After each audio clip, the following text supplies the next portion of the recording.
అందరికీ praise lord. June 18 ఈరోజు దేవుని వాగ్దానము. నీవు అనేక జనములకు అప్పిచ్చేదవు గాని అప్పు చేయవు. ద్వితీయోపదేశకాండము 28వ అధ్యాయము 12వ వచనము. దేవుని ఎడల భయము భక్తి కలిగి ఎవరైతే జీవిస్తారో వారి జీవితంలో తప్పకుండా దీవెన చూడగలుగుతారు.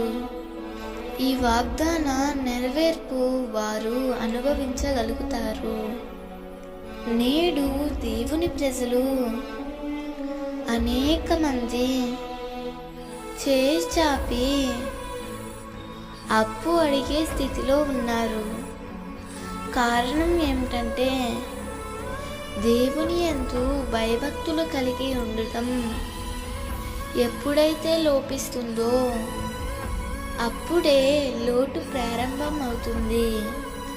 అలా ఆరంభమై అప్పు తీర్చుటకు మరి ఒకరి దగ్గర అప్పు తెచ్చి ఆ అప్పు తీర్చుటకు మరి ఒక చోట అప్పు చేస్తారు. ఆనాడు దావీదు తన అనుభవపూర్వకముగా చెప్పిన మాట ఇది: యెహోవా నా కాపరి, నాకు లేమి కలగదు. నా గిన్నె నిండి పొర్లుచున్నది. నా బ్రతుకు దినములన్నీ కృపాక్షేమములే నా వెంట వచ్చును.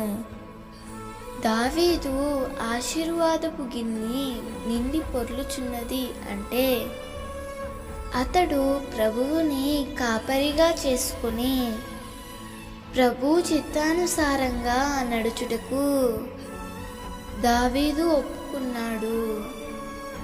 ప్రియమిత్రమా, నీవు కూడా దావీదు వలె ప్రభువును కాపరిగా చేసుకొని జీవించినట్లయితే నీవు కూడా ఆశీర్వదించబడతావు. అనేక మందికి అప్పిచ్చే వ్యక్తిగా నీవు మారతావు. నీవు కూడా దావీదులా ఈ మాట చెప్పగలుగుతావు. దేవుడు ఈ వాగ్దానము నీ జీవితంలో నిశ్చయముగా నెరవేర్చునుగాక. ఆమేన్.